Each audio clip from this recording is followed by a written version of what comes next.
So over to you, Holly. Hi.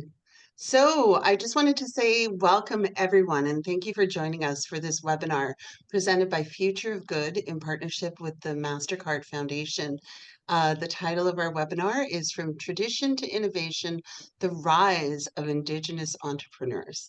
So today we're really celebrating the leadership and innovation of Indigenous entrepreneurs who are driving economic growth, building sustainable futures rooted in culture, community, and self-determination.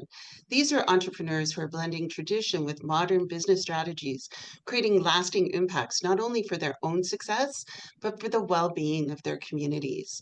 In this webinar, you're going to hear powerful stories, smart solutions from securing impact funding to growing resilient businesses. So this is really more than a conversation. It's a glimpse into the future of Indigenous economic leadership. And just a reminder that at the end of our webinar, what we're going to be doing is doing an open table breakout session where people will have a chance to ask questions of our guests and also share their ideas for Indigenous entrepreneurship. First off, I just want to acknowledge that we are gathered on Treaty 1 territory, the traditional lands of the Anishinaabe, Cree, Oji-Cree, Dene, and Dakota peoples, and it is also the homeland of the Métis Nation. We recognize that Indigenous peoples' ongoing presence and relationship with this land and the importance of reconciliation. We commit to learning about Indigenous histories and culture and working towards a just and equitable future. So again, I just wanted to remind we'll be hosting an interactive roundtable discussion. This is a really great opportunity to connect with others in a dynamic way, encouraging everybody to join a lively conversation. So without further ado, I want to introduce our speakers who are on our panel today. First off, we have Tia LeGrotte-Graham. She is an Indigenous leader and advocate from Waterhen Lake First Nation in Saskatchewan. She currently serves as the Director of Innovation at the Saskatchewan Indian Institute of Technologies. She is dedicated to fostering innovation, entrepreneurship within the Indigenous communities while also advocating for increased representation and cultural awareness. Tia is deeply involved in initiatives that support community engagement and really empower Indigenous entrepreneurs. Jacob Taylor is a member of Curve Lake First Nation. He's an Indigenous entrepreneur and educator. He is founder of Originative, a consulting firm that promotes Indigenous aerospace business development, and executive director of the National Indigenous Economic Prosperity Institute. Taylor really integrates traditional knowledge with modern business practices, and these really empower Indigenous communities. Christine Richard is a Red River Métis professional with over 8 years of experience in the financial services industry. She's worked as the manager for Indigenous markets at CIBC, supporting economic growth through access to capital. She is also part of the Spring 2024 Emerging Fund Manager cohort with the Boston Impact Initiative, working on economic justice for communities of color. And I just wanted to welcome you all to this amazing panel. And also just to mention that, you know, debate and disagreements are more than welcome. We want to really create a good, dynamic discussion with our audience and really drill down into how economic entrepreneurship works within Indigenous communities, how Indigenous entrepreneurs are really driving the future of business. And so I just wanted to start off with a question. And really, I'm going to go to Kristen first with this question. What financial institutions are you using for your endeavors, and what has been really useful for you in terms of training? So let's start with you, Kristen. Sure. Thank you so much for the question and introduction. Maybe I'll start by talking a little bit about my work at Entrepreneurship and the financial supports that we're working on creating for Indigenous entrepreneurs across Northern Canada. So my work is leading a the development of a $10 million impact fund to support access of culturally relevant, non-extractive capital for Indigenous entrepreneurs across the North. And we're doing this in a couple of different ways. So we want to be able to offer a bunch of different capital types, I guess, of between loans and equity financing and revenue-based financing to really be able to offer entrepreneurs the right solutions for their business, because every business that we work with has different needs. So some businesses might have big dreams of building an amazing company and then selling it in 5, 6, 7 years down the road. So we can look at some equity financing, or maybe they're just a smaller company right now, just need to buy some equipment to grow their business. So we're looking at how we can do just traditional loans in a less extractive way than other options out there. So the financial solutions that we're looking at are really tailored to the entrepreneurs that we're working with at Entrepreneurs. So it's really about building that relationship early on with the entrepreneurs to identify their needs and work with them to find those solutions. And just tell us a bit, I didn't mention this in your bio, but what is Entrepreneur North? What is So that? Entrepreneurs is a national nonprofit organization that's dedicated to supporting Indigenous entrepreneurs across Northern Canada, primarily in the three territories. And we work with entrepreneurs to provide entrepreneurship education through a few different programs. And then my work specifically on building an impact fund to support with access to capital. And then we also do some policy work, which is new this year, and very exciting. We're hosting our first inaugural innovation summit in Yellowknife in August. So it's a bit about some of the work that we do. And Tia, what training has gotten you to where you are today? What kind of training has been helpful? So this one's kind of a tricky question because I think so many people want us to list the more westernized education systems that we've been a part of, but it really hasn't been that whatsoever. What has taught me the most about how to move and operate in the Indigenous entrepreneurship landscape is really connecting with my community, the First Nations communities across Saskatchewan, and the entrepreneurs that we hope to serve. So at SIIT, we launched Powatsikwigamik in 2021, and we knew that we wanted to start a program that could support innovation and entrepreneurship all across Saskatchewan, but we didn't want to be prescriptive in what that looked like. So a lot of our foundational learnings in that beginning stage were really consulting with the people that we hope to serve and asking them what barriers they found and how they hope to overcome those and what would really empower them to show up in those spaces. So for me, that's what's given us the biggest learning opportunity is really taking into consideration directly from them what it is that we need to shift and change in order to be successful and how we can kind of help to create the biggest impact. And for you, Jacob, like how do financial institutions really work with Indigenous communities and within entrepreneurial circles?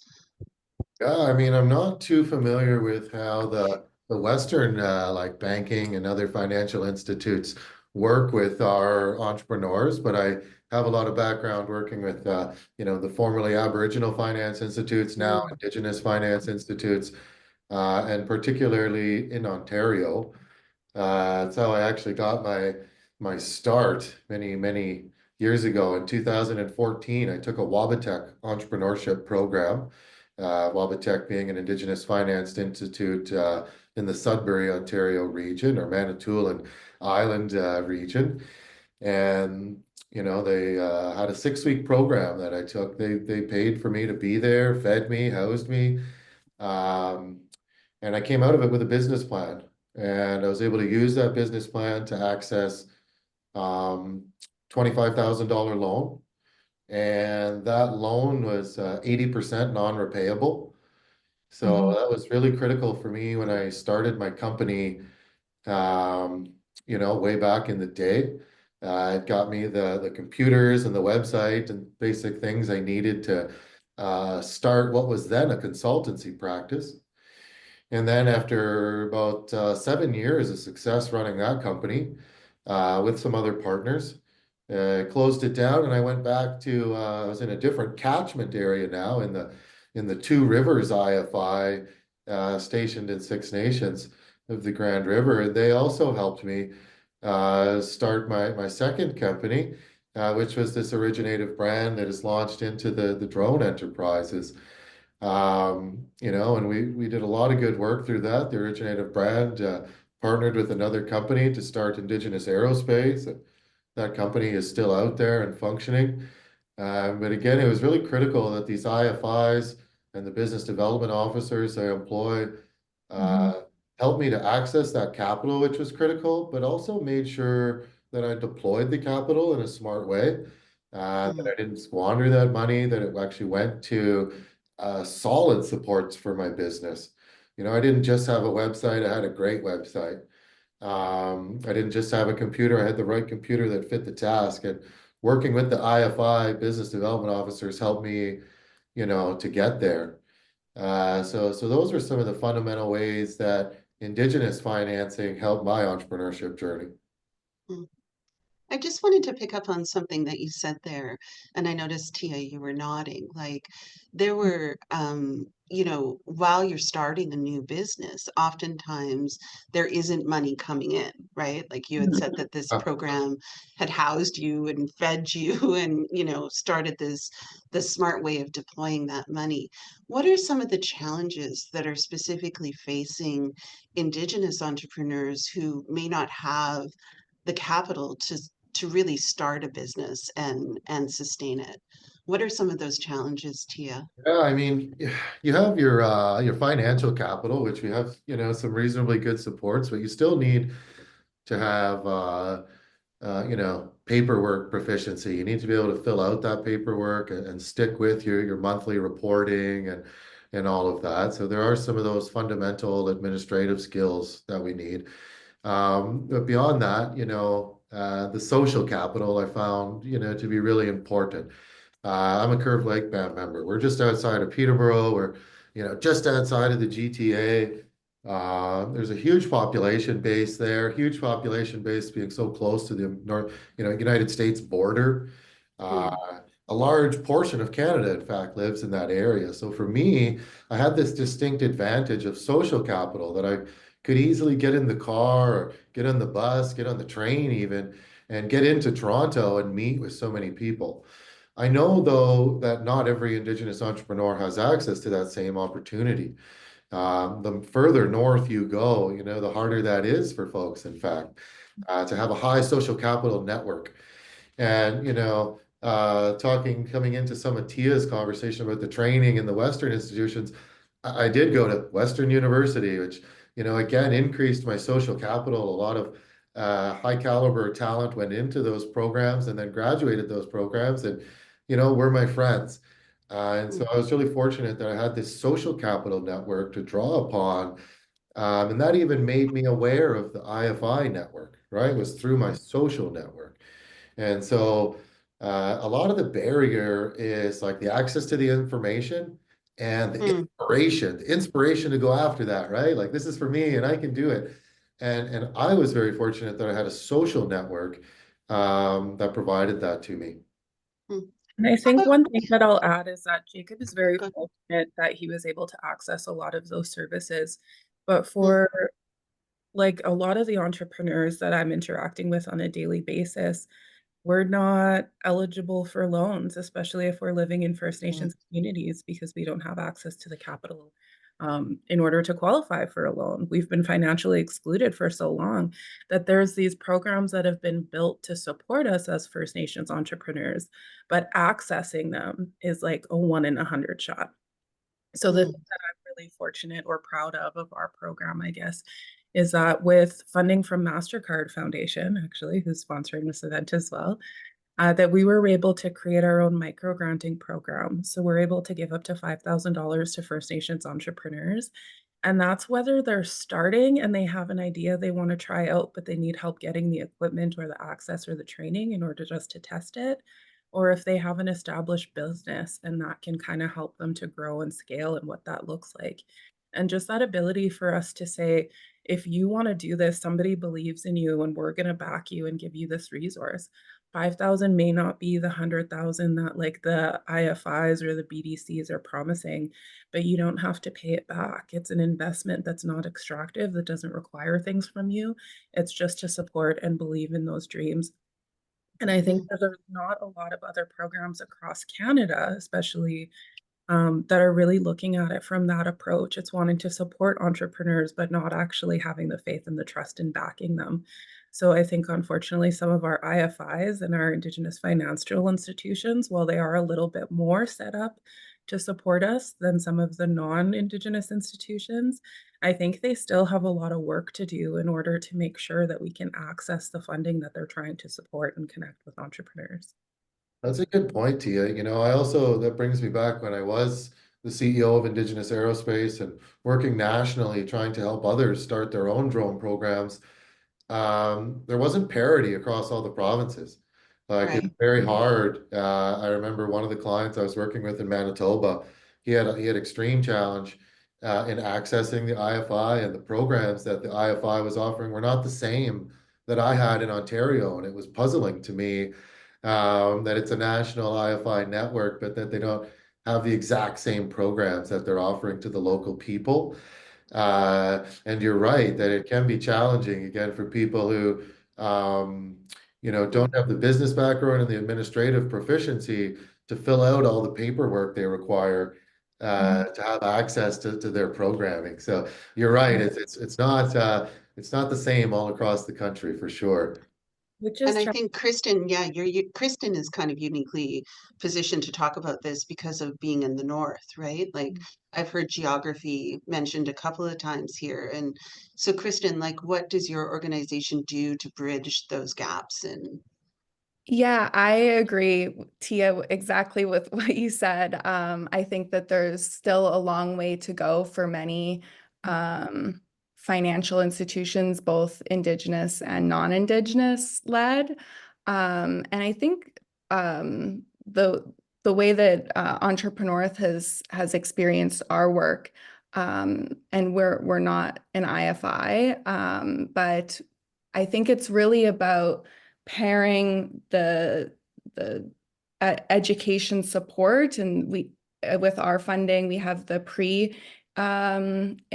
pre-capital support, so really working with the entrepreneurs to make sure that they're ready for capital, and then post support as well to continue that wraparound support throughout the relationship. And I saw somebody asked a question about what makes capital non-extractive. And I really think that I'll share an experience of a entrepreneur who I was supporting through an IFI. It was actually my dad, and he was starting his retirement business, and he went to get funding to start through an IFI. And they wanted to really over-secure the loan. And I called them up and I was like, why are you asking to be on his insurance policy? And they wanted to take a guarantee on his house, and just way too much security for a very, very small loan. And I thought, wow, this is a huge barrier for a retired person to get a loan to start his little retirement business, which I think really got me passionate about finding ways to make capital really centered around the entrepreneur, instead of us telling the entrepreneur what we need from them. It's what do the entrepreneurs need from us to be able to support them and their business growth. Yeah, and Tia, you were going to jump in there. How does this resonate with you? No, I think that I agree with what everyone was saying. I was like, this alone could be like an entirely new topic. Yeah. It's like, and it's one that I think is really important to have because when we started out, I think I was just feeling like we were trying to prove our worth in this space so that we could prove our entrepreneurs' worth in this space. So I would Mm, kind of bite my tongue and hold back from what I felt needed to be said in those early stages. And now I'm realizing that Indigenous people, we've always been innovative. We've always been entrepreneurs. We always have that spirit. And our ideas and how we choose to pursue them are just as valid as non-Indigenous businesses. We just choose to go about it in a more community focused and social wealth type of mm, approach as opposed to independent financial wealth. And I think that we're at this place where if these institutions want our business because we really are going to shift and drive this economy, then we need to mm, be at a place where we can feel comfortable having these conversations and asking for our needs to be met. And I had a really nice visit with a guy from BDC the other week, and he came in and was talking about opportunities to work together. And I mm, said, I'm going to be perfectly honest. For 3.5 years, BDC has been the example I've used of inaccessible funding for First Nations wow. entrepreneurs because it is a very unique breed of entrepreneur who can actually get through that application and get to a place where they've received financial support from you. And then what have they had to give up in exchange and part of that process? So I think the more that there's some of us kind of pushing back and shifting that and highlighting those examples, like Kristen shared of her father, then that's how we kind of push back and create some of those change. And like, why does that question need to be a part of your application? Why am I expected to give up more than the person who's like applying next door to me? And I think that these conversations are really important in making sure that the right people are actually able to access that funding because the ideas that our Indigenous entrepreneurs are putting forth aren't just ones that independent or benefit them independently. They're ideas that benefit all of us and our communities and create opportunities for the next generations. And we really need to start getting behind them and actually putting our money where our mouth is and making sure that we can kind of help to support their dreams come true so that we can have that social impact that I think we all desperately want. I think too, like what you're saying about, social capital and the community and bringing it right down to the family. Kristen with your dad, and a lot of entrepreneurs and people in general have those like aha moments where they're like, okay, this, I need to change something. I need to be that change. So I was wondering, Jacob, if you could talk a bit about what for you that journey was. Like, was there an aha moment where you just went, okay, something needs to change? I mean, when I first got into entrepreneurship, that aha moment, I guess, was um, like I felt a lot of ageism in hiring at that time. I was a young person who came out of several innovative programs, and you still needed to have like 10 years experience plus the master's. Um, and Mm, I remember Don Madabi Leach, still the executive director of Wabit Tech, said, I'm going to teach you something that you'll never need a resume again. And it was a really impactful statement to me. And truly, for 7 years from that point, no one asked about a resume. They just cared what the company could do and what the company's history was in that consultancy practice role. And it was really, just a wonderful thing. Yeah. So, um, and then later the aha moment with the drone company, it was while I was, working in community. Just I talked about this story many times, but a young woman passed away in an oxygen apparatus, and it was just like this aha moment of how bad the logistics is in northern communities, and that impacts all sorts of service, whether it's entrepreneurship, health, governance, logistics is an important part of our interconnectedness. Um, was just seeing how bad it was, and like something needed to be done.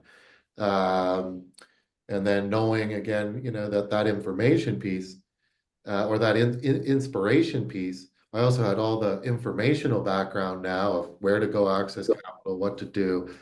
So it was really important for me that those two came together. It's like it's the classic expression of luck, like when a circumstance meets readiness, is kind of what it is. So yeah, that's how I consider it fortunate. Yeah. How about for you, Tia? Was there a moment where you just went, okay, I need to make change? Uh, Probably from birth. I think I've always been more of a helping spirit, and I think that I get that a lot from those who have come before me. Mm, Um, and I think that, like, before I ended up here, I actually had a background in counseling and was working a lot with vulnerable women and children who were going through crisis. And when I was asked to come here, I was like, I know how I help in this role. How do I help in this role? What does that look like? And I had a conversation with somebody who's like, it's really just about creating a sense of safety. And if you create a sense of safety, then anything is possible.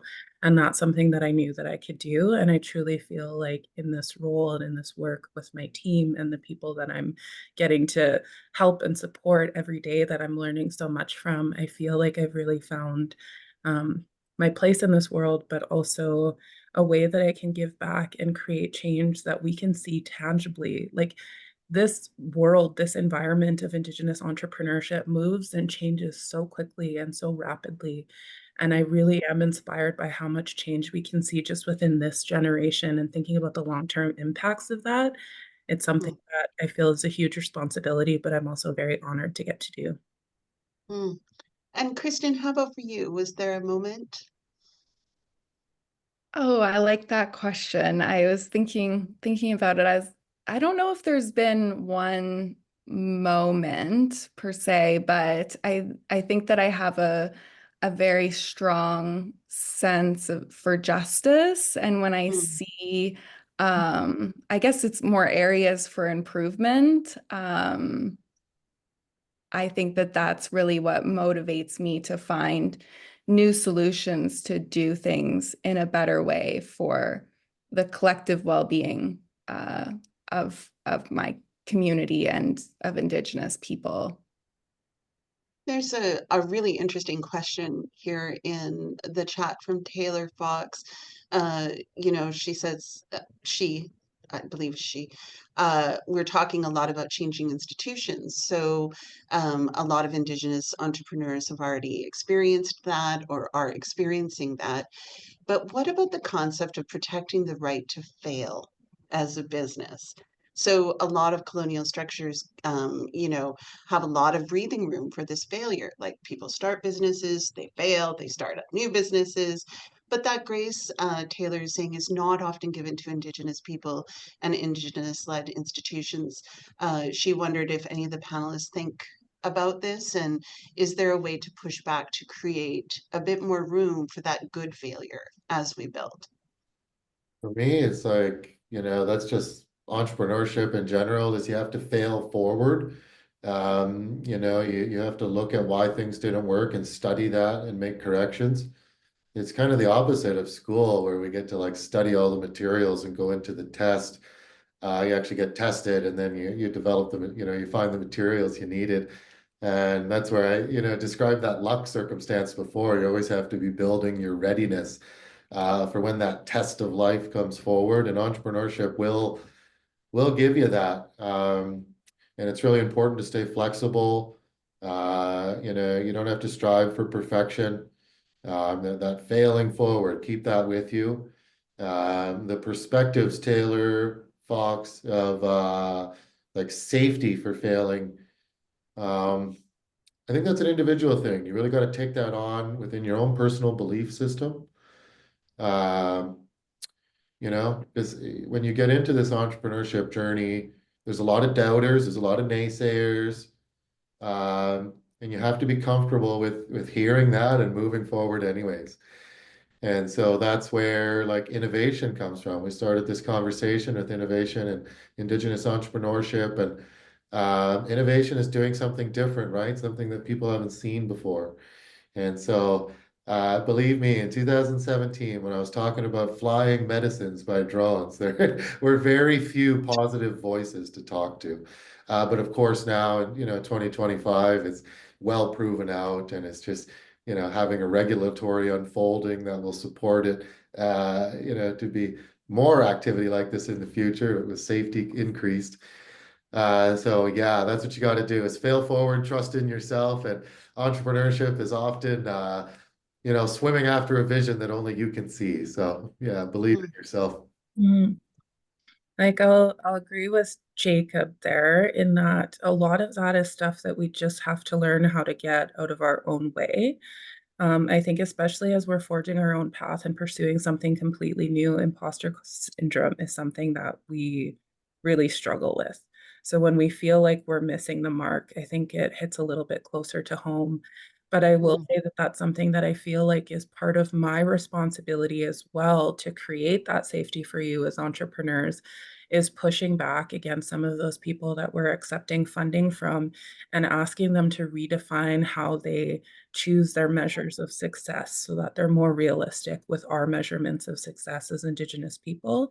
Because like the KPIs that some of these funders have asked us before, um, they were most of us are going to fail on them. Most of us aren't going to have successful businesses in terms of that Western framework of KPIs. But when you look at what our intentions are as Indigenous people about creating opportunities, creating pathways, being able to retire our parents, being able to support sports programming in our communities so that our youth have things to do, being able to create like programs for our elderly. Like there's so many examples of how we can give back and create change that are more important to us as Indigenous people, that I think even if we don't have the most lucrative, financially lucrative businesses, we're still creating that change in those ripples and our terms of success, we're still thriving. So I think that responsibility and creating that sense of safety for you is something that falls on my shoulders as somebody who's leading one of these projects, and will also fall on the shoulders of these two, unfortunately. Sorry, guys, but Yeah. is that is our Yeah. responsibility to shift how people think of success and demonstrate that the ideas that these entrepreneurs are putting forward are just as valuable. How does that resonate with you, Kristen, that forward idea? Yeah, and I think when I think of changing institutions, I think that the institutions and systems that we work in were actually created to exclude Indigenous people and to disempower us. So as we're building our own institutions and our own systems, we really need to be grounded in our ways of knowing and being. And I think that that's and colonial institutions have had hundreds of years to fail, really. So we need to give ourselves the opportunity to not only learn from those past failures, but I guess it's hard to say. I'm very much a perfectionist of not wanting to fail and making sure that everything is perfect before launch. But as Jacob mentioned, like we need to be able to take those risks of failure to be able to innovate for the future. So yeah, I think creating that room for good failure as we build our own systems and institutions is really important to remember, even if it's hard to do. And I think as entrepreneurs, Indigenous entrepreneurs, it's even more important because many of us don't have intergenerational wealth to fall back on, like many non-Indigenous entrepreneurs might. And it's interesting. I took a private equity course at Ivy Business School. And one of the things that I'll always remember from the course is that when you're looking to invest in businesses, it might not be the business that the entrepreneur is working on right now, but it might be the next one that's going to be the big break, I guess. And that's very like colonial investing terms, but it's really about what are they learning from this experience to really serve the future. And it might not be what they're working on now, but 5 years down the road. So building that relationship is really important. So when you're thinking about colonial and decolonizing some of these institutions, and anybody can jump in and answer on this because you're all doing work in this context, what are some of the key differences? Like, what are some of the ways of being as an Indigenous entrepreneur, or an Indigenous institution? What are the key differences? What's the decolonized approach in each of your examples or groups? I mean, for me, a decolonized approach is just who has the decision-making power. So putting the hands in the First Nation, Métis, Inuit people's decision-making authorities, and then, seeing ourselves as more like the people who have the work delegated to them.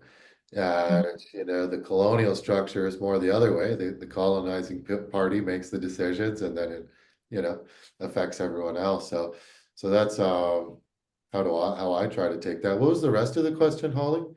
Just around like how, because we've spoken a lot about colonial structures and decolonized spaces, and like when you're approaching this work, what are some of the key fundamental things that you think about? So you Yeah, mentioned so one, it yeah, with switches who, to decision making, and then with yeah, that, it comes back to what Tia was saying, like how do you define success? In a Western business mode, it's that bottom line, it's that profit. But at Indigenous Aerospace, we had a quadruple bottom line. So there was like, how are we affecting people? Are we growing the number of drone pilots, First Nation drone pilots? Yes, are we making a profit? But even bridling that profit, we capped it at 30% in that company, so it was a different wow, metric of success source. And then we had the planet, how are we being respectful and reciprocal with our mother, the earth? And then last, like for us as an Indigenous business was politics. How are we supporting the larger macro environment of our people? And that's where with that company, I was always like kind of shaking people up with saying the sky is unceded. And that there is never a treaty for the sky. And so First Nations need to be included in the drone regulation unfolding. And for me, having that like quadruple bottom line, that 4P bottom line was really important in how I define success. And it moves on, into other areas. People have, their values included. And I think that's the biggest thing with Indigenous business. It's like we're value driven, not financially driven, not profit motivated. Um, yeah, that's my answer. I'll pass it over to you guys. Mhm. I think I've come from a really fortunate place in that SIIT is one of 4 credit granting institutions in Saskatchewan, but we're the only Indigenous credit granting institution. So all of the mm, work I get to do rooted from Indigenous values. And um, I think that's one thing that I'm really proud of is that a lot of the other post-secondary institutions in Saskatchewan have to buy pre-adapted frame or curriculum and then add Indigenous components to it, where everything that we develop is built from an Indigenous lens, and that comes first and foremost because that culture is really the key. And I think that sorry, I guess I should specify. So SIT post-secondary institution, and then they launched our pilot project in 2021, which has now become long-term to support innovation and entrepreneurship.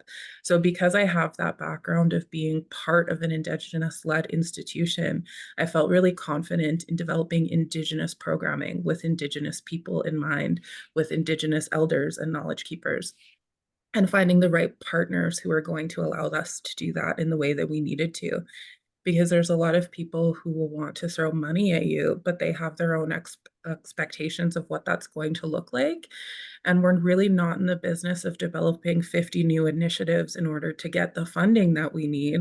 It's about what do our entrepreneurs need and how do we do that, and finding those partners that will allow us to do that in the way that makes the most sense to the entrepreneurs that we serve, that they actually trust us to be the experts, that they're not just looking to work with an Indigenous person to carry out their own agenda, that they're actually trusting Indigenous people to be the experts of what Indigenous economic prosperity looks like and how we get there.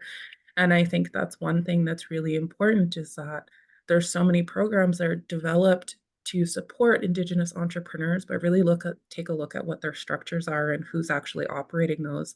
And if there's actual Indigenous people at the heads of those conversations and those tables where it matters most, and where do we see that representation? And then one thing that we've also tried to do to kind of help push that and shift that as well is we've developed our own frameworks. So we're more than willing to fill out your KPIs, but they don't fully capture our story. So we've also put a lot of those into a 7 grandfather teachings framework that we make readily available for people, that they can see, like under love, like the amount of hours that we're actually spending in community. Building relationships is something that's huge, right? Like, how are we actually showing that we're living our values?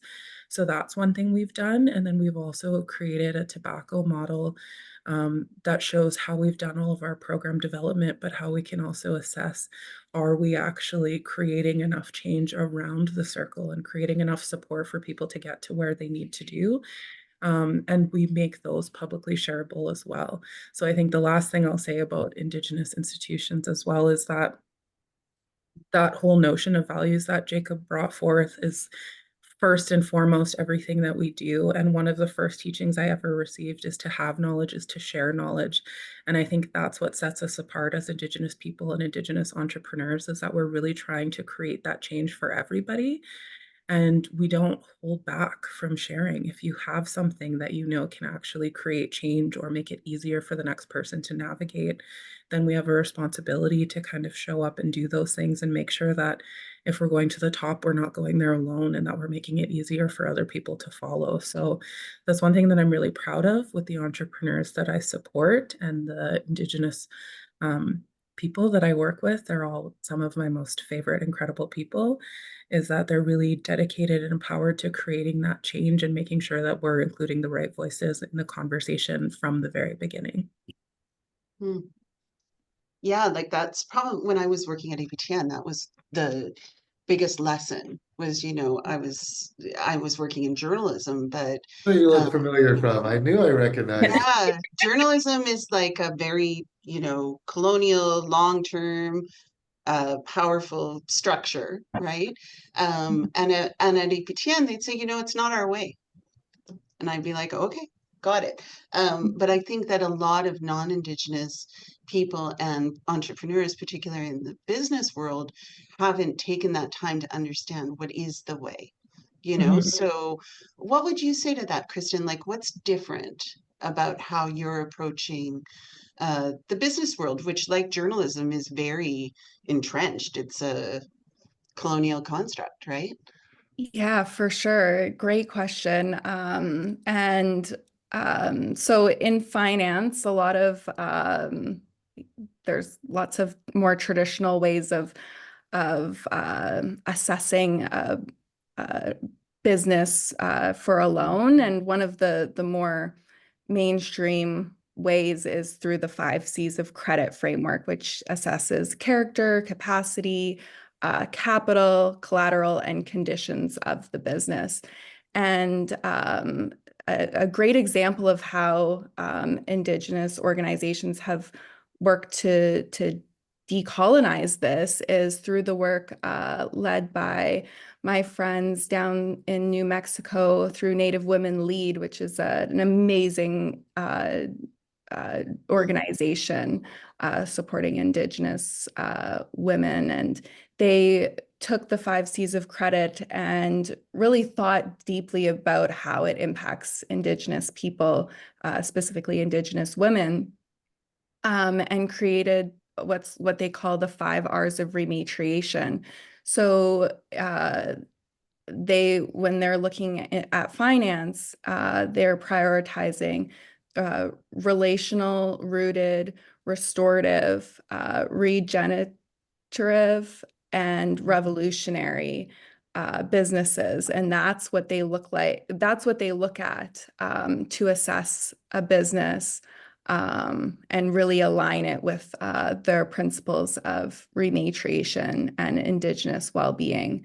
So I really like how Tia spoke about sharing that knowledge. So that's an example of really they've shared that with us, and something that at Entrepreneurs we're really excited. How can we incorporate that into our loan processes as well? Because it's a really amazing example of how we can look at things different from more colonial ways of doing business.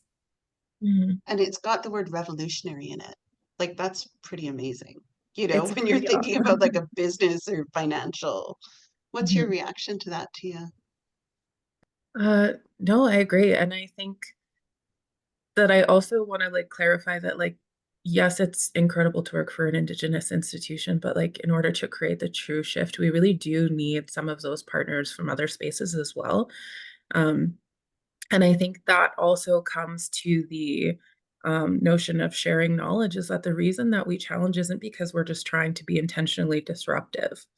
It's because, Hmm. I mean, we want to be a little bit disruptive, but we Yeah. we want to Yeah. create change. And there is like, if I've ever told you how you can shift some of these things, like we're not telling you these things just to be rude or hurtful or point the finger and point blame. We're doing it because we actually trust in that relationship with you, and because we trust that you'll actually take those things to mind and that you're going to shift some of those things within your own organization. And it's like having, I guess it's like that whole notion of like anti-love. If we're telling you how you can make your systems better for us, it's because we want you to Mm, actually work with us. And we mm. wouldn't bother having those conversations if we didn't think there was potential for growth and for shift there. Yeah, that's that. And what's your reaction, Jacob, to that, idea that disruption leads to change? Like how much reception has there been to that? Yeah, no, I think that that's a really good thing. Disruption leads to change. I tell people that I think of innovation as the child of stability and chaos. So you have to have, disruption to bring innovation to an idea. And coming back to what Tia was says about like, telling people our values, telling us how we want it is not just to fall on deaf ears. It's to actually, foster a way forward together, which is reconciliation, which is this whole umbrella that we find ourselves in. And what's really unfortunate for all of us, I think, is the Indigenous people on the call. It's like that burden of reconciliation is on us. Mm, We have to be the ones advocating and out there doing it, or otherwise it'll just get swept under the rug.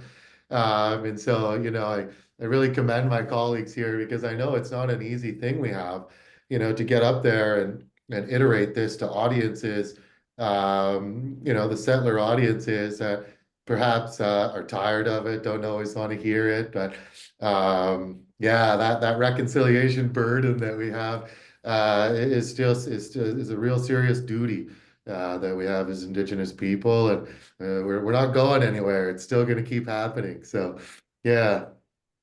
And I'd like to talk a bit about that, like, shifting that responsibility because there's so much emotional labor that comes with reconciliation in any industry. And so, what advice would you, I don't want to turn the question away from Indigenous entrepreneurs, but part of it is that intersection with funders and investors. And so, what advice would you give to those funders and investors who want to do a better job of supporting Indigenous entrepreneurs? Yeah, I mean it's a system-wide change. So my background is a health scientist, formally educated as a health scientist all the way up to PhD. And some people, would wonder what the difference is between Western and Indigenous health philosophies. And Rupert Ross, a lawyer in Cochrane area, wrote a book, Indigenous Healing. And in that book, he talked about a sick plant in a field.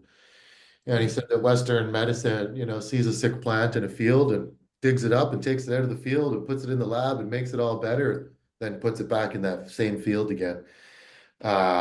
Whereas Indigenous health science, looks at the plant and looks at it in the field and all the plants that Mm, are around it and the conditions of the soil, the air, and that's a fundamental thing. And so if we look at it as entrepreneurship, it's very similar.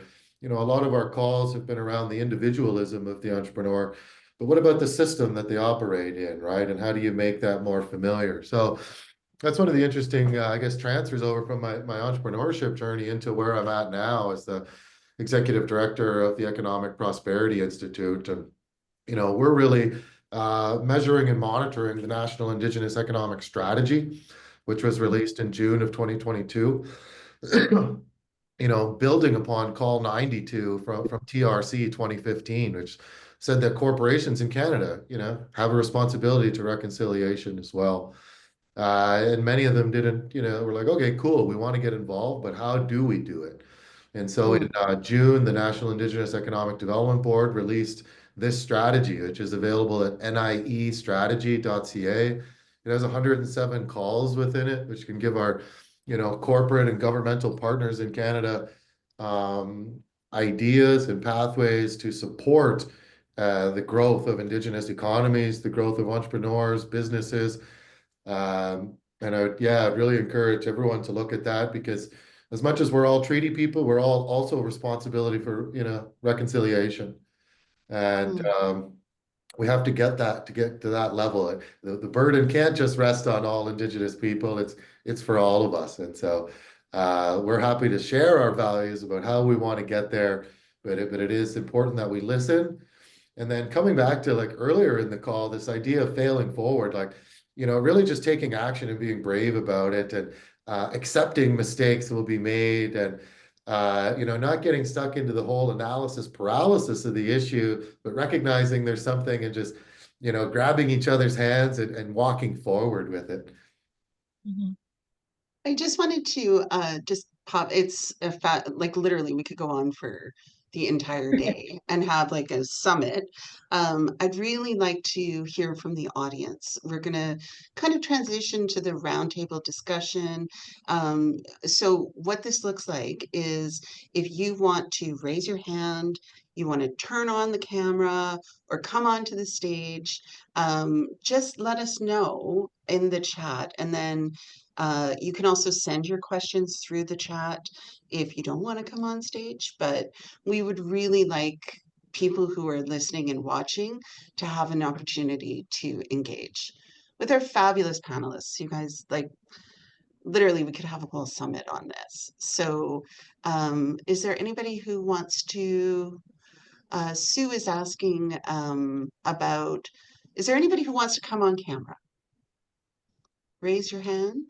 Nobody wants to come on camera?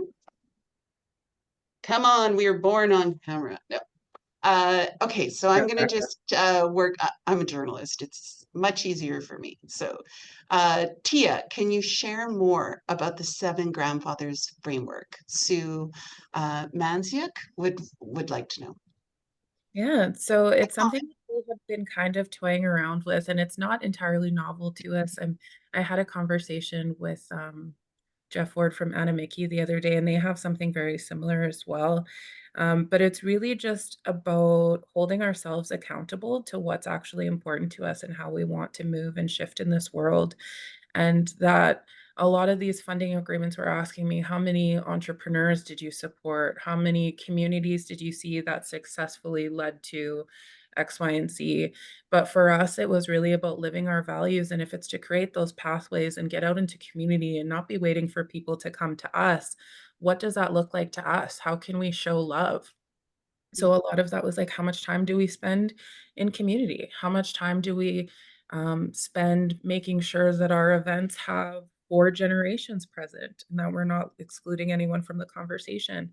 How do we make Mm, sure that we're investing time and mentorship? And who are we inviting to be a part of those conversations?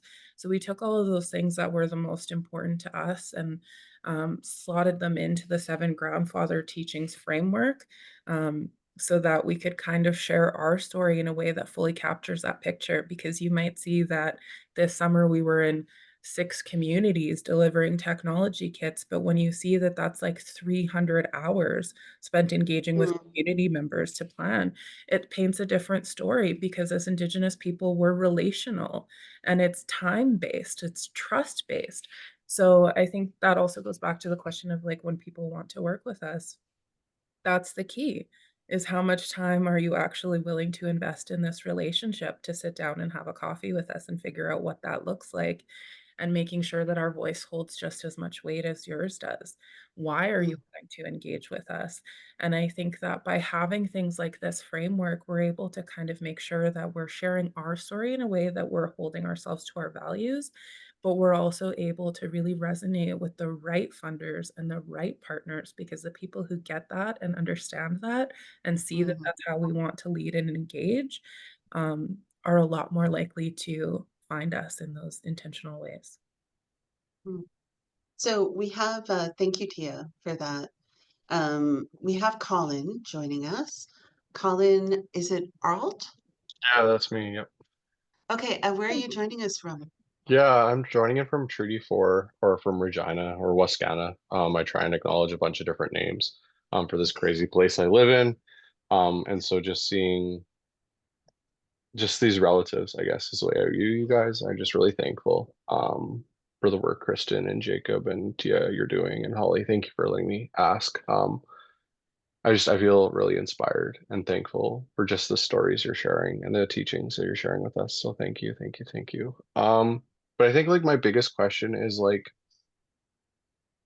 I don't even know if it's a question, but it's more of like I'm struggling in my not-for-profit that I started. And like I have a really cool vision of what that could look like and have an amazing team, but there's just so many different systems that I'm trying to navigate through and trying to decolonize and like involve really cool people in it. And so I'm just trying to find like mentors or just people who I can learn alongside or with.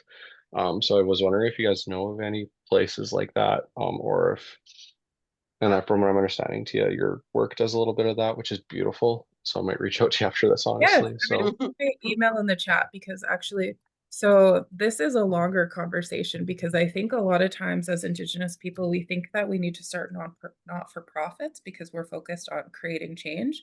But that system of business scaling is, it's confusing and it's complicated, Mm, and you're going to hit a million roadblocks. But if you want to reach out and have a conversation about choosing whether that's the right structure for you, because we can have businesses like, we need money in order for them to operate, right? So we can still have that element of give back and social wealth, and like focusing on not, it's not about financial gain. But anyway, I have someone I'm going to connect you with. You're going to come visit me because you're just in Regina, so you can come to Saskatoon. perfect. Everybody's coming to Saskatoon. Yeah, But we yeah, I put my, including Jacob, you guys can road trip together. I would love to. You want to go for a road trip, Jacob, and we'll just go to Saskatoon? yeah, So sure. if you're an Indigenous entrepreneur in Saskatchewan, I've put my email, oh, and I put it wrong because I was talking at the same time. So it's grahamt@siit.ca. I do apologize. I'm not back in office until like the 1st. I actually am on vacation. I just got back from Mexico and I'm super burnt. But if you send me an email, I can walk you through all of the programs we have to support First Nations entrepreneurs in Saskatchewan. And once you're part of our fold, you really are part of the fold. We have microgrants, we have financial wraparounds, we have a certificate program that teaches you how to start a business from an Indigenous lens. We have a fellowship program for entrepreneurs who have been in business for 2 or more years. We're doing community engagement through Indigenous Dreamers and Doers STEAM camps. We're providing technology to First Nations communities all across the province. We have an innovator in residence program. We have paired mentorship.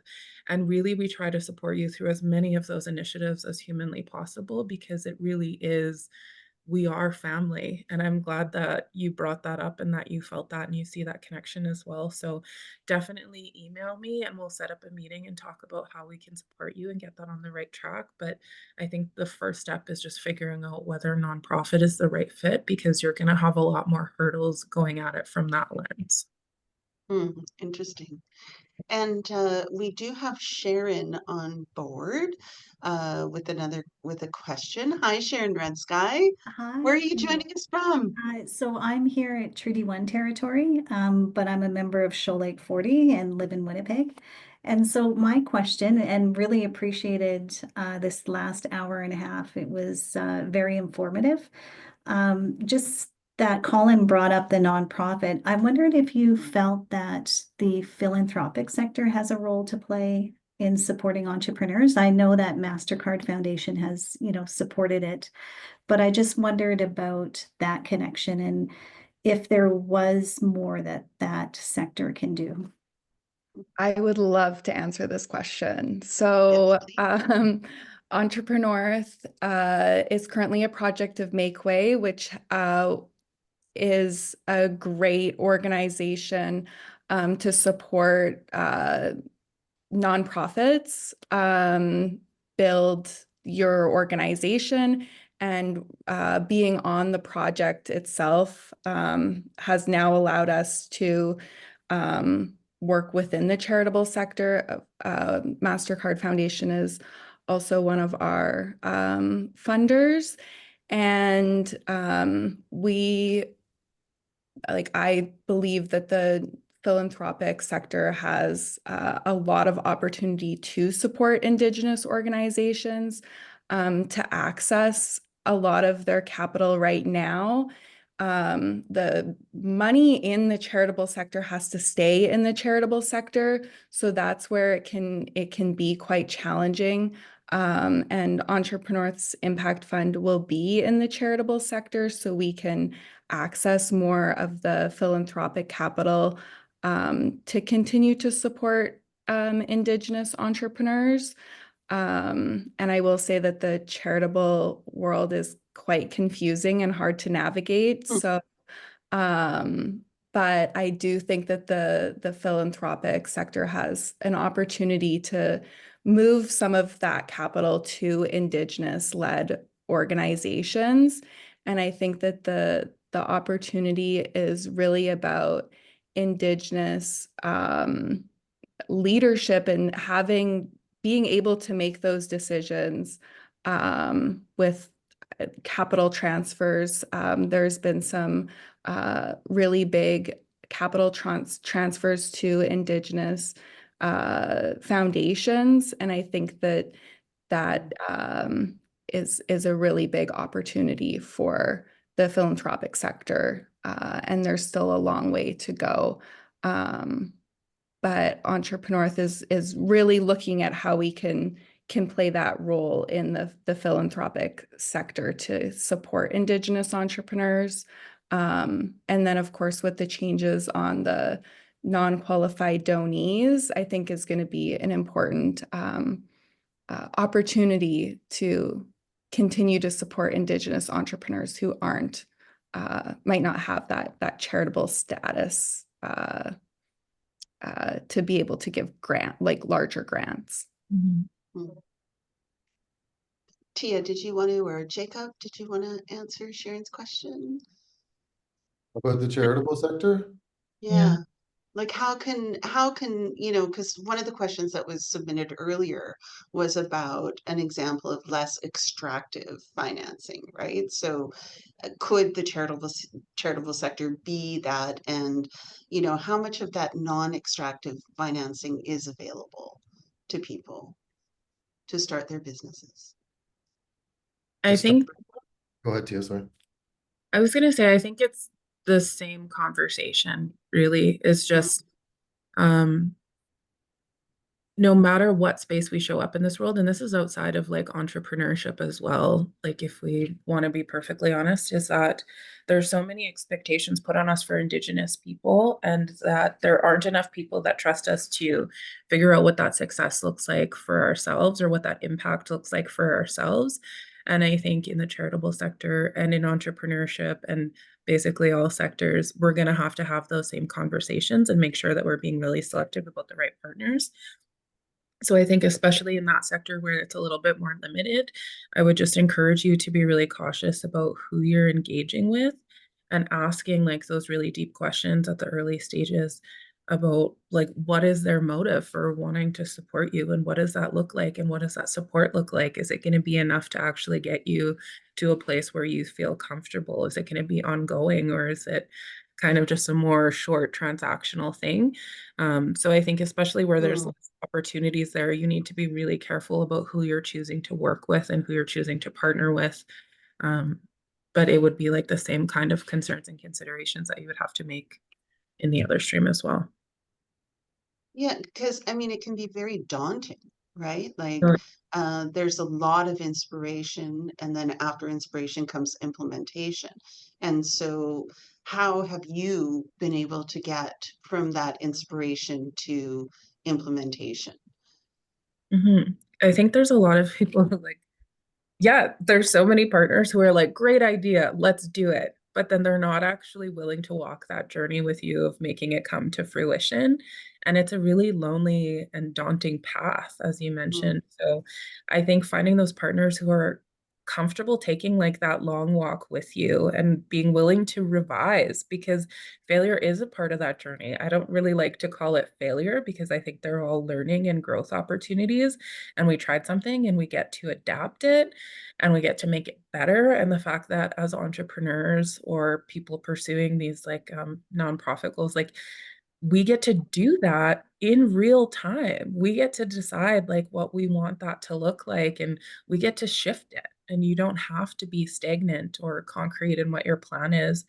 Um, yeah, someone just said they call it pivot. So we get to do that, and we get to make those changes relatively quickly and be adaptable. And I think that's our strength as like Indigenous people as well. So I think now I'm just rambling. I think I've lost the question, but No, that's okay. It's really, I'm looking at, because I'm looking at this panel and you're all connectors, right? Like I see you all as sort of connectors, and there's, connecting entrepreneurs with opportunities.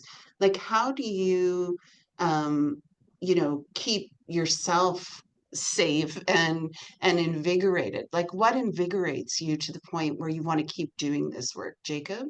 Like, what is the Sure. thing that drives it? I don't know. I mean, I just love it. I'm really passionate about it. I truly, love my entrepreneurship journey because I was able to put my own values in the world. And so, yeah, touching on what Tia was saying, like, being a for-profit business, a private for-profit, really, we can do what we want. And there's a lot of flexibility within that. And so, and a lot of resources and supports for Indigenous entrepreneurs. I want to give a shout out to the Kesso Network. Yeah, they've really been impactful for me over the years of the for-profit Indigenous business, helping me connect with like retired professionals in Canada who are, volunteering their time to help us grow. Um, Recently just used them again as I'm looking at with the drone company applying to NADF financing. So there's supports out there. And like with each small win, I found it really inspirational, and inspiring for myself. And with that, I was always trying to keep the bigger story in mind. mm, Like this rising tide, that I was a role model to others in the space. Like all of that macro story mattered when we got mired in the details that, at times became really difficult. It's like, remind yourself why you started, because this what is really making me want to quit. Eh? Uh, so having this, Yeah, yeah. yeah, having all of that makes those moments get, have meaning. Um, yeah, so that it's really important, again, coming back to, I think, like the limitations we put on ourselves with fear of failure. It's also putting these macro motivators on ourselves, and then find the time to reward yourself for it. Like it's Yeah. easy to burn out, so you got to practice your self-care. But also, like, when you have that win, I don't know, whether it's just like having some ice cream at night or whatever you're like framing your own reward as. I guess it's like pause and smell the roses type of thing, right? Like you're on this journey, but the journey, you've already arrived. Being on the journey Mm. is all that it is. There is no end point. So yeah, appreciate it all. And what about for you, Kristen? Like, what keeps you really invigorated? And you're often doing work for other people too. So there's their expectations to balance as well as you, Tia. Like you're connecting. So how do you keep yourself going and invigorated? Like what really inspires you in the work that you do? I think that the connecting really inspires me. So connecting with other people with similar visions and missions is incredibly inspiring. And like I highlighted before, some of my friends down in the US that are doing amazing work continue to inspire me every day. And then even more is the stories of the entrepreneurs that I get to work with are incredibly inspiring when we're working with entrepreneurs education programs. We just had our growth program finish our last cohort, which was around language innovation, and just working with the entrepreneurs, being on the land was incredibly rewarding to Hmm. see their vision and missions really come to life is really what continues to inspire me. And I think that there's still a lot of work that I can see that needs to be done. So I think that's how I'm able to keep going. How about for you, Tia? Uh, I think that it's definitely that connection piece. It's twofold, I guess. So the first part is that connection piece. I absolutely love the circle of people that I get to work with and sit with on a regular basis. And I'm just absolutely inspired. And I think that sometimes when you're sitting in your office alone, you can feel like you're a little bit like batting your head up against the wall and you're just kind of sitting there with your little torch. But when you have conversations like this and you see those flames starting to flicker all over the country and all of those connections, and you can see that you're not alone and that there's so many people fighting for the same change, um, is just absolutely inspiring. And I think that I've had the fortune of meeting some really incredible people through doing this work, not just the entrepreneurs who I see who are literally shifting the world in order to create those pathways and opportunities for other people, but the people that I see leading these programs all across Canada that I'm getting to connect with and build deeper partnerships with so that we can create that shift together is one thing that really, really motivates and inspires me. The other thing, and this is probably a little bit cheesy, but when I was a kid, I thought, It's not. yeah, um, when I was a kid, I thought that I had an obligation to go into post-secondary because I'm the first generation of my family who didn't go to residential school. And the only spaces that I saw that representation for myself were social work, nursing, or education. And other than that, I thought I could work at the band office or I could work at the store. And those were like my only career opportunities. So I decided to be a rebel and take psychology and then worked mostly in social work up until coming here. And now I work as part of a post-secondary institution. Hmm. But I thought that there was so few opportunities for me in this world and that I just needed to like stay in my lane, check the boxes, do what was expected of me. And the fact that because of all of these people who are creating shift, who are willing to forge their own path, who are supporting that dialogue and that conversation, that my 6-year-old son thinks he can be an astronaut and he thinks it Hmm. without hesitation is something that really motivates me and inspires me every day to continue that conversation because he has no fear in the world about what he can do and where he can show up. And that makes me incredibly proud of all of the people who have this conversation on a daily basis and is probably the biggest motivator for like why I'm being your auntie and holding you accountable and telling you you can do Mhm. so. That's, I mean, that's the thing that I love about entrepreneurship is that to me it seems like the ultimate freedom, right? Mhm. Like your own boss. Sorry, I'm a little choked up. Sorry. Your I own was like, I need boss. to go crying, guys. Is part of it, right? Like you're your own boss, you have this incredible freedom. There's been so many good resources that have been brought up in this in this conversation, in this panel, and I've been trying to like furiously put them into the chat. So I'm going to ask you each to kind of run down like the nuts and bolts, like what are the things that you constantly go to? So Jacob mentioned Catalyst Plus, right? Like the seven grandfathers, the 5 R's, like do you have a list? Do you, as part of your organizations or as part of your own practice, that you can share some of that for emerging companies, emerging entrepreneurs who Yeah. are watching right now? I always just, for me, like my biggest inspiration, honestly, was Kobe Bryant and like the Mamba mentality that he had to always make yourself like 1% better, to be the hardest worker in the room. Like, hard work beats talent every single day of the week when talent doesn't work hard. So you really have, like, Holly saying you be your own boss, flexible hours, choose it.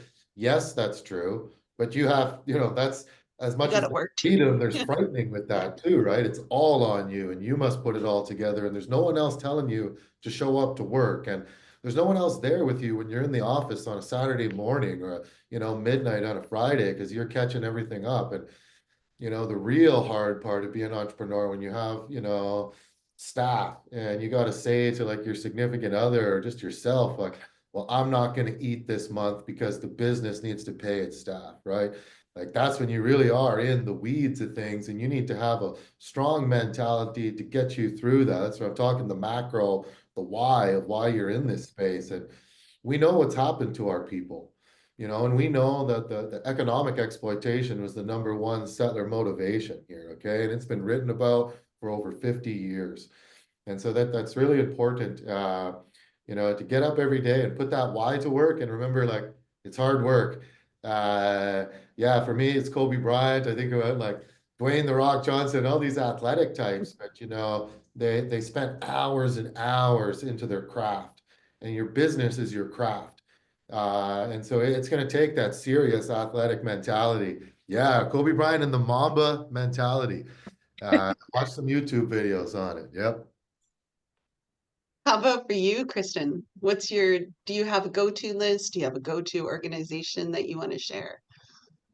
Um, I feel like I go to different places for different things. I think that um I like having a strong group of people that I can go to, like my family and my friends, for different things. And I think having a really solid support group is important. My co-directors, Ben Scott and Zena Cowan, are incredible leaders, and I think having a really strong team with you is really important. And creating that space for authentic connection in your team and with your colleagues. And then yeah, again, just like family is really important to have uh around, I think, to go to when you need more of the I guess personal support. And other organizations, we're part of the Catalyst Community Finance, so it's a group of other social finance organizations, and there's just different groups for different needs. I think it's having a wide range of places to go when you need support, depending on what you need. Mhm. Yeah, and for Tina, like, how about for you? Do you have a kind of list or an organization or a philosophy? Well, obviously I want to say my own. Like, like we Tia talk the about, Rock Graham. yeah. Oh my God, yeah. People totally used to call me that. So definitely like I'm willing to have like a virtual coffee, even if you're not located in Saskatoon, which I think you should be. I think everyone should move here, by the way, if I haven't drilled that home enough. But I'm definitely willing to like connect with anyone and give you some pointers and however I can help, because I think that that's what this is all about, is creating those relationships and being willing to sit down and have those conversations with each other. And I think that the thing that I would tell you to do first and foremost is like really sit down and think about what you want your business to look like, what is going to let you know that it's going to be successful, what are the things that are I'm willing to kind of reconsider some of these, but I'm absolutely not willing to compromise on these things. And once you feel really solid and secure in what it is that you're wanting, then build your network of people who can cheer you on and support you and guide you and help you to make those connections. But I'd really focus on having that solid foundation first and foremost, because I think every organization that you go to is going to want you to shift a little bit in order to meet their Hmm. agenda or their mandate or to access their funding, or do you know what I mean? So being really solid and rooted in who you are and what you want it to look like, I think that then it'll be so much easier when it comes time to accessing other businesses and other supports, in making sure that you can stay true to that and that you haven't compromised on your values and your strengths as an Indigenous person. So that would be my first thing. Build your network. There are so many people who will cheer you on and champion you. And I know that entrepreneurship is terrifying because you're forging your own path, but there are so many people who want to see you succeed because your success is their success. So embrace that and find those people who will celebrate you and uplift you, because there are so many incredible people. Like, look at this call and how passionate everybody is about actually creating that change. Like, you are never alone. There is always somebody that you can reach out to who will help you make those connections. So if I can be one of those supports for you, I'm more than willing to do that as well. So yeah. Yeah, and we're at 12:20, if you can believe it, 12:21. I really just wanted to give the audience one final chance to ask a question. And if not, I'm going to give, the title of this talk was innovation, but we talked about connection. We talked about resilience, which is not my favorite word, but we talked about reconciliation. We talked about the differences between decolonized and colonized institutions, like the hard facts and the emotion that came to this panel was the hard facts were expected. The emotion was unexpected. So I just wanted to thank you all for that and just give you like 1 or 2 minutes, 1 minute and a bit for each of you to kind of sum up the last thing that you want people to take away from this panel. And who wants to go first? It's always the great question. Jacob, you're up. Yeah, sure. I mean, it's always tough, but I try to take a really longitudinal perspective on things, guys. And that's like a 7 generation thinking, right? We hear about in our community context. So for me is, in a 7 generation is not thinking like 140 years into the future. That's really hard to do, really hard to predict. But can I think 3 generations into the future? Can I think about my Mm. great grandchildren? And can I think back to my great grandparents? Yes, I can, and how to operate, within that.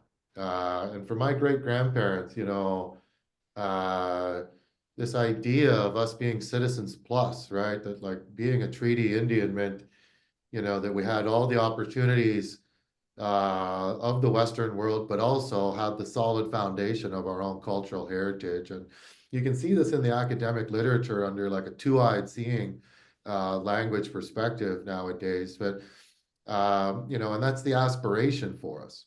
But just remember that it's also our right. It's what our ancestors set up for us and positioned. And so, we're out there advocating for you, but it's also your responsibility to advocate for these things.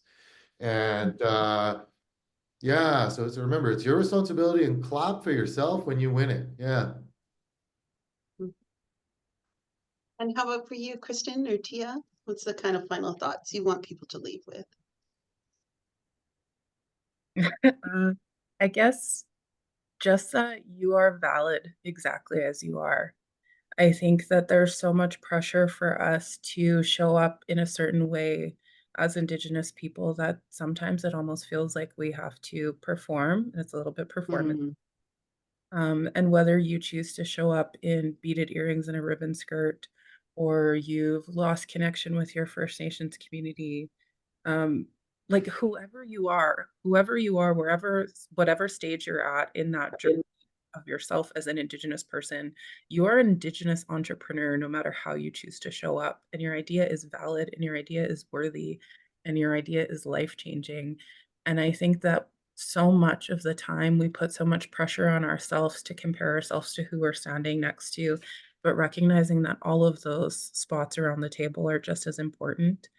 Um, yeah, I think that's like the biggest thing. I think that we are our own worst critics, and just remembering that you are you and you were created that way for a reason, and creator doesn't make mistakes, and you were given that gift and that vision for a specific reason, and you are the only person who can bring it to life. So to celebrate where you're at in your journey and never lose sight of who you are, and just remember that there are so many strong and resilient people who stand behind you, beside you, and will walk that journey with you, and you are never alone. So don't ever compromise on who you are, because your gift is exactly the way it was created to be. That was so nice. I don't know how to Yeah. follow up onto that, yeah, that was exactly beautiful to say. I think that it's really Indigenous entrepreneurs are innovators. Indigenous people have always been innovators and resilient, and don't be afraid to make mistakes and learn from those mistakes, and continue pushing and fighting for change, and really the ultimate goal is Indigenous well-being, and grounding yourself in your principles and values of how to get there. And I think that even just knowing that we're having these conversations, we're on the right path. And it's going to happen. It is happening. Mm-hmm. That was extreme. That was fast. Like, what a fantastic conversation. So, above all, thank you so much to all of our panelists. I'm going to just kind of reintroduce them so that you remember them and know that, that Future of Good, that the Mastercard Foundation has made this space for us to have this conversation. So Tia the Rock Graham works as Director of Innovation at Saskatchewan Indian Institute of Technologies. Jacob Taylor, who's a member of Curve Lake First Nation, is an Indigenous entrepreneur. He's founder Originative, and he's also Executive Director of the National Indigenous Economic Prosperity Institute. So thank you, Jacob. Kristen Richard is a Red River Métis professional. She worked as manager of Indigenous markets at CIBC, and she is currently manager of Entrepreneurship Impact Fund, which focuses on connecting entrepreneurs across the North with practical training and membership. And my name is Holly Moore, and I am a journalist who's worked luckily at CBC, APTN, and I'm now managing editor at CTV. And I couldn't be happier than to moderate this conversation with everyone here today. So I'm not sure, but I think we'll likely I've put together a little document or a little thing of resources that I can send along to Future of Good. And again, if you have any news stories about fantastic things that Indigenous people are doing, journalism also has an incredible duty to ensure that reconciliation is happening, that good news stories are getting as much print as bad news stories. So thank you very much, everyone. And I'm going to close our conversation now. To everyone. Thank you. Thank you, everyone. Thank you.